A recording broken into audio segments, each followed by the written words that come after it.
Hello बच्चों, आज हम लोग नया रास्ता उपन्यास जो कि सुषमा अग्रवाल जी के द्वारा लिखा गया है उसकी एक्सप्लेनेशन की सीरीज़ में ही हैं और आज हम लोग अध्याय 3 की एक्सप्लेनेशन देखेंगे और उससे रिलेटेड क्वेश्चन आंसर्स देखेंगे।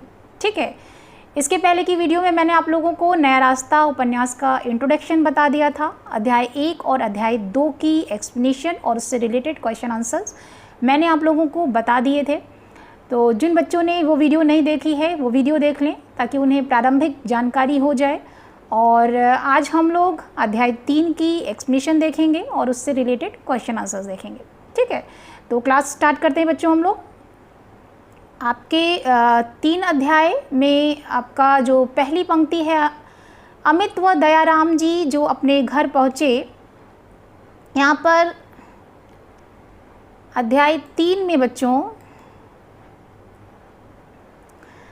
स्टार्टिंग है। अमित व मायाराम जी जब अपने घर पहुंचे तो उन्होंने देखा कि कोई सज्जन उनका इंतज़ार कर रहे थे। बात करने पर पता चला कि वे उसी शहर के एक धनी व्यक्ति थे जिनका नाम धनीमल था। ठीक है, मायाराम जी व धनीमल जी कुछ समय तक उनकी बातें होती रहीं। धनीमल जी अपनी बेटी सरिता का रिश्ता लेकर आए थे। उन्होंने उसका फ़ोटो मायाराम जी के सामने रख दिया और शादी में 5 लाख रुपए लगाने के लिए कहा। ठीक है, यहाँ पर बच्चों आपको पात्र का नाम धनीमल ये ध्यान रखना है, सरिता उनकी बेटी का नाम है ये ध्यान रखना है। ठीक है, और वो अमित के घर सरिता और अमित के रिश्ते के लिए आए थे, विवाह के रिश्ते के लिए, और 5 लाख रुपए उन्होंने शादी में खर्च करने की बात कही थी। ठीक है, ये ध्यान में रखना आपको। और जब अमित और मायाराम जी का परिवार जो है वो मीनू को देख करके आता है अपने घर, तो यहाँ पर एक सज्जन बैठे हैं जो कि धनीमल हैं। वो अमित के लिए रिश्ता लेके आते हैं, सरिता उनकी बेटी का नाम है उसके लिए। ठीक है, मायाराम जी दहेज विरोधी थे। उन्होंने धनीमल जी से कहा इसकी कोई ज़रूरत नहीं है, हम अभी एक लड़की को देखकर आए हैं, पसंद भी आ गई है सबको। वे नहीं चाहते थे कि एक बड़े घर की लड़की लेकर के वे अपने बेटे को बेच डालें। उसके पाँव में वे बेड़ियाँ नहीं डालना चाहते थे। ठीक है, यहाँ पर पाँव में बेड़ियाँ यानी एक मुहावरा है ये बच्चों, और इसका अर्थ होता है कि किसी भी कार्य के लिए किसी को ज़बरदस्ती बाध्य करना। ठीक है, तो मायाराम जी जो हैं वो दहेज विरोधी थे, ये आपको ध्यान रखना है। और यही कारण है कि वो अपने बेटे को जो है वो बड़े घर की लड़की के साथ उसका रिश्ता नहीं करना चाहते हैं, क्योंकि पैसे लेकर के वो नहीं चाहते कि मेरा सामान्य सी सोच का, चूँकि हम लोग ये मायाराम जी का परिवार जो है वो सामान्य श्रेणी का है और मध्यम वर्गीय परिवार के लोग हैं, तो वो नहीं चाहते कि बड़े घर की लड़की आए जिससे कि उनके बेटे को असुविधा हो, उसके अनुरूप ना हो, वो तालमेल ना बैठ पाए, क्योंकि विवाह तो जीवन भर का रिश्ता होता है। इसीलिए तो वो लड़की जो है एडजस्ट ना कर पाए, ऐसा ही सोच रहे थे वो। मायाराम जी के मना करने पर भी धनीमल जी ने कहा मेरी तो बस 3 बेटियां ही हैं, मेरे मरने के बाद सब कुछ इन्हीं का है। वह यह कहकर वे उठ खड़े हुए और चलते चलते कह गए कि आप विचार कर लीजिएगा, मैं कल आकर मालूम कर लूँगा। ठीक है, वो चले जाते हैं ज़बरदस्ती फ़ोटो रखकर। सरिता का फ़ोटो उनके सामने था। माताजी, पिताजी, अमित व उसकी बहन सभी ने उस पर विचार किया। उनकी कुछ समझ में नहीं आ रहा था कि क्या किया जाए। तभी उनके पिताजी बोले, भाई लड़की तो मीनू भी अच्छी है, साधारण परिवार की है, तो क्या हुआ, पढ़ी लिखी है, काफ़ी गुणवती लगती है, उसके बाद करने का तौर तरीका भी मुझे पसंद आया। ठीक है, तो मायाराम जी दहेज लेने के खिलाफ़ हैं और उन्हें रूप रंग और सब चीज़ों से बढ़ कर के इंसान का जो गुण है वो प्रभावित करता है, जो कि मीनू का जो व्यवहार है उसका जो गुण है वो उन्हें प्रभावित कर रहा है। तो वो अपनी बातें रख रहे हैं कि मुझे वो लड़की पसंद आई। ठीक है, सरिता का फ़ोटो सामने रखा। माताजी, पिताजी, अमित व उसकी बहन सभी ने उस पर विचार किए। उनकी समझ में कुछ नहीं आ रहा था कि क्या किया जाए। ठीक है, और अमित के जो पिताजी हैं उन्होंने कहा कि लड़की जो मीनू है वो तो गुणवती है, अच्छी है, वो मुझे काफ़ी पसंद आई। माताजी शायद कुछ पैसे की तरफ झुक चुकी थी। वह बोली रूप रंग में तो कम धनीमल जी की लड़की भी नहीं है। फ़ोटो दिखाते हुए बोली, देखो फ़ोटो कैसे तीखे नाक नक्श हैं इसके, और भई तौर तरीके आदत का तो साथ रहने पर ही पता चलता है। तभी अमित की बहन मीनू का फ़ोटो भी उठा लाई। सरिता और मीनू दोनों के फ़ोटो सामने रखकर देखने लगी। सरिता के कटे बाल उसके चेहरे की सुंदरता बढ़ा रहे थे, पर नाक नक्श में मीनू से ज़्यादा अच्छी नहीं थी। ठीक है, यानी सरिता भी जो है वो सामान्य रंग रूप की थी, लेकिन वो दहेज में 5 लाख रुपए ले आती, इसलिए माताजी का मन जो है वो लालच में पड़ जाता है और वो दहेज में 5 लाख रुपए की बात सुन करके वो मीनू की जो गुण है उसको नहीं देख पा रही हैं और वो चाहती हैं कि सरिता से ही अमित का रिश्ता कर दिया जाए। ठीक है, तो वो अपनी बातें रखती हैं और वो कहती हैं कि जो व्यवहार है उसका क्या है, वो तो भाई साथ रहा जाएगा तभी पता चलेगा। ठीक है, तभी अमित ने माताजी से प्रश्न किया, माँ बड़े घर की लड़की क्या तुम्हारे साथ रह सकेगी, क्या हमारे घर के वातावरण में घुल मिल सकेगी।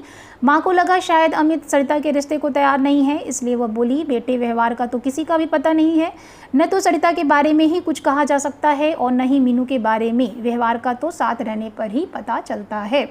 फिर भी माँ देख लो तुम ही, कहकर अमित चुप हो गया।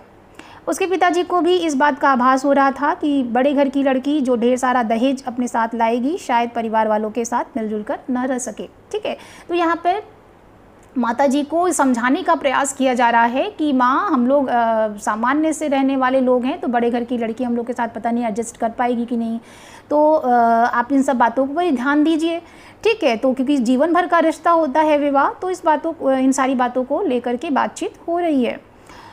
परंतु अमित की माँ ने तो धन के सपने देखने शुरू कर दिए थे, इसलिए उनके तर्कों के सामने मायाराम जी की एक न चली। अंत में यही निश्चय किया गया कि सरिता का रिश्ता मंजूर किया जाए और मीनू के यहाँ मना करने के लिए पत्र लिख दिया जाए। लड़के वालों के दिल में भी अंतर्द्वंद होता है, जब किसी लड़की को देखने के बाद उसका रिश्ता लेने से इनकार कर देते हैं, वही अंतर्द्वंद अमित के परिवार वालों के सभी सदस्यों के हृदय में था। ठीक है, यहाँ पर मंजूर का अर्थ होता है बच्चों स्वीकार करना, इंकार यानी मना करना, अंतर्द्वंद यानी मन में चलने वाला संघर्ष। ठीक है, तो यहाँ पर चूंकि माता जी जो हैं वो पूरी तरह से डिसाइड कर चुकी थी कि अमित और सरिता का ही रिश्ता किया जाए और मीनू के घर जो है पत्र लिख दिया जाए मना करने के लिए कि वहाँ पे शादी नहीं करनी है। ठीक है, तो सभी के मन में ये चल रहा था कि कैसे मना किया जाए, मीनू के यहाँ कैसे मना किया जाए, सभी इस बात को सोच रहे थे। तभी माताजी को एक युक्ति सूझी, वह बोली, मीनू की बहन कैसी लगी। मीनू की बहन तो मीनू से ज़्यादा सुंदर है ही। पिताजी ने उत्तर दिया, पर तुम यह सब क्यों पूछ रही हो, सरिता मीनू का रिश्ता मीनू का लेने गए थे, न कि उसकी बहन का। ठीक है, अरे तुम समझते नहीं हो, माताजी बोली, कल ही उन्हें पत्र लिख दो कि हमें तुम्हारी छोटी बेटी पसंद है, यदि आप हमारे यहाँ शादी करना चाहते हैं तो मीनू से नहीं बल्कि आशा से कर दें। तो इससे क्या होगा, पिताजी बड़े विस्मित स्वर में बोले, अरे होगा क्या, छोटी बेटी की शादी बड़ी से पहले थोड़े ना कर देंगे, बस रिश्ता अपने आप ही छूट जाएगा। माताजी बड़ी प्रसन्न मुद्रा में बोली और जैसे उन्होंने कोई महत्वपूर्ण योजना बनाई हो। ठीक है, यहाँ पर क्या हो रहा है कि माताजी के मन में ये ख्याल आता है कि आशा जो है मीनू की छोटी बहन वो काफ़ी सुंदर है, तो सुंदरता के मापदंड के आधार पर ही हम जो है मीनू के रिश्ते के लिए मना कर दें वहाँ पर, और अगर ये कहें कि हमें आशा पसंद है, आशा से शादी कर दी जाए। तो समाज में थोड़ा सा ये सोच है बच्चों की बड़ी लड़की के होते हुए छोटी लड़की का विवाह कर देना ये अच्छा नहीं माना जाता। तो नेचुरल सी चीज़ है कि दयाराम जी जो कि मीनू के पिता हैं वो मना कर देंगे, बड़ी लड़की से पहले वो छोटी लड़की का रिश्ता नहीं करेंगे। ठीक है, तो यही सब सोच करके माता जी जो अमित की हैं वो ये इस प्रकार से कहती हैं, वो कहती हैं कि आप इस तरह से पत्र लिख दीजिए। ठीक है, फिर यहाँ पर परंतु यह क्रूर योजना पिताजी की समझ में नहीं आई। वह किसी लड़की वाले का दिल नहीं दुखाना चाहते थे, परंतु पत्नी के जोर देने पर उन्हें पत्र लिखना ही पड़ा। पत्र लिखते समय पिताजी बोले, अरे अमित की माँ, मुझसे तो यह सब नहीं हो पा रहा है, देखो ना हमारी बेटी भी मधु भी है, यदि कोई हमारे साथ ऐसा करेगा तो क्या बीतेगी हमारे दिल पर। माँ गर्दन हिलाकर बोली, तुम तो बहुत ही कोमल दिल के हो, जब पैसा होता है तो कोई लड़की घर में नहीं बैठी रहती, अच्छी से अच्छी जगह रिश्ता हो ही जाता है। अमित की माँ पिताजी को उकसाती रही और पत्र लिखने को मजबूर कर दिया। पत्र लिखने के बाद पिताजी को लगा शायद उनसे कोई घोर अपराध हो गया है। उनकी मनस्थिति विकल हो गई। उन्हें आभास था उस पीड़ा का, उस दुख का जो पत्र मिलने के बाद लड़की वालों को होना था। ठीक है, यहाँ पे विकल का अर्थ होता है बच्चों व्याकुल होना या परेशान होना। ठीक है, तो इस पंक्ति में क्या है बच्चों, इस पूरे पैराग्राफ में कि माता जी चूँकि जो हैं वो दहेज के लिए वो बहुत ही परेशान वो हो जाती हैं, लालच आ जाता है उनके मन में। तो वो किसी भी प्रकार से पूरे परिवार को कन्विंस करना चाहती हैं कि आप लोग जो है सरिता और अमित के रिश्ते के लिए ही हाँ कर दीजिए, और मीनू के घर जो है इस तरीके से पत्र लिखा जाए कि वो लोग स्वयं ही इनकार कर दें। ठीक है, तो और पिताजी चूँकि दहेज विरोधी हैं, वो नहीं चाहते, उनको समझ में आ रहा है कि लड़की वालों को कितना दुख होता है इनकार होने पर, तो वो अपना पक्ष रखते हैं कि हम लोगों की भी बेटी है, हम लोग रिश्ता करने जाएंगे, अगर हम लोगों के साथ ऐसा होता है तो हम लोगों को कैसा फील होगा, इस तरह की बातें वो समझाने का प्रयास करते हैं। लेकिन माताजी का कहना है कि पैसा ही सब कुछ है, पैसा अगर रहेगा तो हम कहीं भी अपनी बेटी का रिश्ता भी तय कर सकते हैं। ठीक है, तो उनके मन में पूरी तरह से पैसे को लेकर के लालच आ चुकी होती है, और दहेज के प्रति उनकी जो सोच है वो दिखाई पड़ रही है यहाँ पर। तो दहेज का लालच उनके मन में आ जाता है। ठीक है, और पिताजी को पूरी तरह से वो कन्विंस करती हैं, बाध्य कर देती हैं कि आप पत्र लिखकर दयाराम जी के घर मीनू के रिश्ते के लिए मना कर दीजिए। ठीक है, तो यहाँ तक की जो चीज़ें हैं वो आपकी समझ में आ गई होगी, एक्सप्लेनेशन आपको समझ में आ गए होंगे बच्चों। अध्याय 3 यहाँ पर समाप्त हो जाता है। ठीक है, तो यहाँ तक की जो एक्सप्लेनेशन है वो आपको क्लियर हो गई होगी बच्चों। फिर हम लोग थोड़ा सा जो क्वेश्चन आंसर्स हैं उससे रिलेटेड वो मैंने आपके लिए तैयार किए हैं। कुछ अच्छे प्रश्न हैं जो कि आपको एक आइडिया देंगे कि आपको कैसे क्वेश्चंस आते हैं और उससे रिलेटेड आंसर्स कैसे आपको देने हैं। ठीक है, तो इन सब चीज़ों को भी हम लोग थोड़ा सा देख लेते हैं। गद्यांश 1 है, अमित व मायाराम जी जब अपने घर पहुँचे तो उन्होंने देखा कि कोई सज्जन उनका इंतज़ार कर रहे थे। बात करने पर पता चला कि वे उसी शहर के एक धनी व्यक्ति थे जिनका नाम धनीमल था। ठीक है बच्चों, मैंने पहले ही आपसे कहा था कि पात्रों के नाम आप अवश्य याद रखिए, लोगों ने क्या कहा, किसने क्या कहा, इन सारी बातों को जानकारी अपने ध्यान में ज़रूर रखिए। ठीक है, उससे ही रिलेटेड प्रश्न आते हैं। ठीक है, तो उससे रिलेटेड प्रश्न है, अमित और मायाराम जी कहाँ से वापस आ रहे थे, वे दोनों वहाँ किस कार्य से गए थे। ठीक है, इसका उत्तर हो जाएगा अमित और मायाराम जी मीरापुर से वापस आ रहे थे। वे लोग वहाँ दयाराम जी की पुत्री मीनू को अमित के रिश्ते के लिए देखने गए थे। ठीक है, यहाँ पर मीनू के परिवार वाले मीरापुर में रहते हैं और ये नाम आपको देना है, और वहाँ से वो लोग वापस आ रहे थे। ठीक है, सिंपल सा क्वेश्चन है। नेक्स्ट क्वेश्चन है, उन लोगों का इंतज़ार करने वाले सज्जन कौन है, उनके यहाँ आने का क्या प्रयोजन है, यानी किस उद्देश्य से वो आए थे। तो यहाँ आपको नाम लिखना है।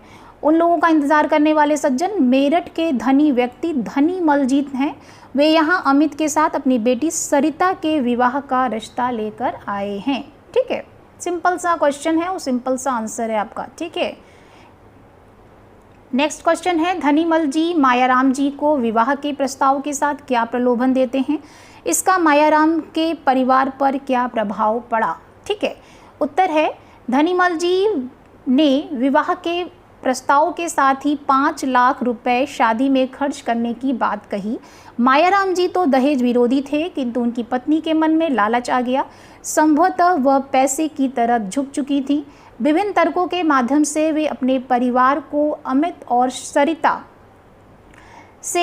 सरिता के रिश्ते के लिए मनाने लगीं। ठीक है, शादी के लिए मनाने लगीं। ठीक है, सिंपल आपको आंसर देना है। और प्रलोभन, उन्होंने लालच दिया था धनीमल जी ने मायाराम जी को। ठीक है, तो यहाँ पे प्रलोभन का अर्थ हो गया लालच देना। ठीक है, फिर नेक्स्ट क्वेश्चन देख लेते हैं हम लोग। मायाराम जी ने धनीमल जी से क्या कहा और क्यों। उत्तर है, धनीमल जी द्वारा विवाह में 5 लाख खर्च करने की बात कहे जाने पर मायाराम जी ने उन्हें मना कर दिया, क्योंकि वह दहेज विरोधी थे। उन्होंने कहा कि वे लोग अभी एक लड़की देखकर आए हैं और वह सबको पसंद भी है। वह नहीं चाहते कि एक बड़े घर की लड़की लेकर अपने बेटे को बेच डालें। उसके पाँव में धन रूपी बेड़ियाँ नहीं डालना चाहते। ठीक है, आप सिंपल से आंसर लिखेंगे। और यहाँ पर बच्चों ये पाँव में धन रूपी बेड़ियाँ नहीं डालना चाहते, ये पंक्ति लिखेंगे तो आपका जो उत्तर है वो प्रभावशाली हो जाएगा। और आपको अगर स्टोरी पता है, किसने क्या कहा ये पता है, पात्र के नाम पता हैं, तो आप किसी भी क्वेश्चन का आंसर आसानी से दे पाएंगे। ठीक है, मैं बार बार आपसे ये बात कह रही हूँ बच्चों, तो आप उपन्यास को ध्यान से पढ़िए। ठीक है, फिर नेक्स्ट गद्यांश है, माँ को लगा शायद अमित सरिता के रिश्ते को तैयार नहीं है, इसलिए वह बोली, बेटे व्यवहार का तो किसी का भी पता नहीं है, न तो सरिता के बारे में ही कुछ कहा जा सकता है और न ही मीनू के बारे में, व्यवहार का तो साथ रहने पर ही पता चलता है। ठीक है, ये गद्यांश बच्चों ऑलरेडी एग्ज़ाम में आ चुका है, आपके बोर्ड एग्ज़ाम में। ठीक है, तो आप इसे ध्यान से देखिए ताकि आपको क्वेश्चन के आंसर्स लिखने में आसानी होगी, यानी कैसे क्वेश्चन आते हैं ये आपको पता चल जाएगा। प्रश्न है, माँ को कैसे पता चलता है कि अमित सरिता के रिश्ते के लिए तैयार नहीं है। ठीक है, तो उत्तर है, माँ जब अमित से सरिता के रिश्ते को लेकर बात करती है तो वह कहता है कि माँ, बड़े घर की लड़की क्या तुम्हारे साथ रह सकेगी, क्या हमारे घर के वातावरण में घुल मिल सकेगी। अमित की इन्हीं बातों को सुनकर माँ को पता चलता है कि वह सरिता के रिश्ते के लिए तैयार नहीं है। ठीक है, ये पंक्तियाँ ही हैं उसमें, तो आप इसी तरह से आंसर लिखेंगे। ठीक है, नेक्स्ट क्वेश्चन है, अमित के पिता मायाराम जी सरिता के रिश्ते को क्यों नहीं स्वीकार करना चाहते हैं। उत्तर है, अमित के पिता मायाराम जी भी सरिता के रिश्ते को स्वीकार नहीं करना चाहते हैं क्योंकि उन्हें इस बात का आभास हो रहा था कि बड़े घर की लड़की जो ढेर सारा दहेज अपने साथ लाएगी शायद परिवार वालों के साथ मिलजुल कर नहीं रह सकेगी। ठीक है, तो यही कारण था कि वो सरिता से रिश्ता नहीं करना चाहते थे। नेक्स्ट क्वेश्चन है, अमित और सरिता का रिश्ता तय होने के लिए माँ किसको और क्यों उकसाती है। माँ की ऐसी धारणा से उनके स्वभाव के बारे में क्या पता चलता है, समझाकर लिखिए। ठीक है, यहाँ पे बच्चों 2 क्वेश्चन आपके बन रहे हैं, 2 क्वेश्चन हैं और उसके उत्तर भी आपको लिखने हैं उसी तरीके से, और ये आपके 3 नंबर के क्वेश्चन बनेंगे। तो उत्तर है, अमित और सरिता का रिश्ता तय होने के लिए माँ अपने पति मायाराम जी को उकसाती है ताकि वे मीरापुर वाले दयाराम जी को पत्र लिखकर उनकी छोटी बेटी आशा का रिश्ता अमित के लिए मांग लें।